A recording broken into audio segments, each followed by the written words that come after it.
ప్రభాస్ క్రేజ్కు కల్కి cinema day one ఈజీగా 150 కోట్లు క్రాస్ చేయడం పక్కా. కుదిరితే 200 కోట్లు కూడా క్రాస్ చేసే ఛాన్స్ ఉంది. ఎందుకంటే అత్యధిక థియేటర్లలో ఈ సినిమా రిలీజ్ కాబోతోంది. తెలుగు రాష్ట్రాల్లో అయితే ప్రతి థియేటర్లలో కల్కినే ఉండేలా ఉంది. ఇక్కడే కాదు, పాన్ ఇండియా లెవెల్లో కూడా కల్కికి పోటీ లేదు. దీంతో కల్కి భారీ ఎత్తున రిలీజ్ కాబోతుందని చెప్పాలి.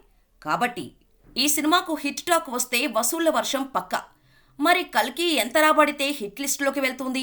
ప్రీ రిలీజ్ బిజినెస్ ఎంత చేసింది అంటే ఇప్పుడు ఓ లెక్క సోషల్ మీడియాలో వైరల్ అవుతోంది. ఈ సినిమా దాదాపు 400 కోట్ల బ్రేక్ ఈవెన్ మార్కుతో బరిలోకి దిగబోతున్నట్టుగా చెబుతున్నారు. 2 తెలుగు రాష్ట్రాలను తీసుకుంటే 180 కోట్ల వరకు బిజినెస్ జరిగినట్టుగా సమాచారం. నైజాం 70 కోట్లు, సీడెడ్ 27 కోట్లు, ఉత్తరాంధ్ర 23 కోట్లు, ఈస్ట్ 15 కోట్లు, వెస్ట్ 11 కోట్లు, గుంటూరు 13 కోట్లు, కృష్ణా 13 కోట్లు, నెల్లూరులో 8 కోట్ల బిజినెస్ జరిగినట్టుగా తెలుస్తోంది. ఈ లెక్కన తెలుగులోనే కల్కి 200 కోట్లకు అటు ఇటు షేర్ 400 కోట్ల గ్రాస్ వసూళ్లను రాబట్టాల్సి ఉంటుంది.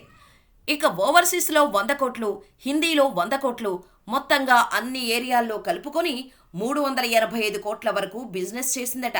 అంటే 400 కోట్ల వరకు షేర్, 800 కోట్ల వరకు గ్రాస్ వస్తే కానీ అన్ని ఏరియాల్లో కల్కి బ్రేక్ ఈవెన్ కాదన్నమాట. ఈ సినిమాకు దాదాపు 600 కోట్ల భారీ బడ్జెట్ ఖర్చు పెట్టారు మేకర్స్. థియేట్రికల్ బిజినెస్ 400 కోట్లు ఉంటే నాన్ థియేట్రికల్ రైట్స్ కూడా అంతే మొత్తంలో జరిగినట్టుగా చెబుతున్నారు. కాబట్టి ఎంత కాదనుకున్నా కల్కి మొత్తం బిజినెస్ 700 కోట్లకు పైగానే జరిగి ఉంటుందని అంచనా వేస్తున్నారు. మూవీ మేకర్స్ సేఫ్ అయినట్టే మరి. కానీ సినిమా టాక్ పైనే డిస్ట్రిబ్యూటర్స్ లెక్క డిపెండ్ అయి ఉంటుంది.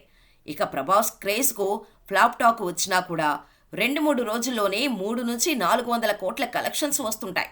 ఒకవేళ కల్కికి హిట్ టాక్ వస్తే ఈజీగా 1000 కోట్లు కొట్టడం గ్యారంటీ. మరి కల్కి ఎలా ఉంటుందో చూడాలి.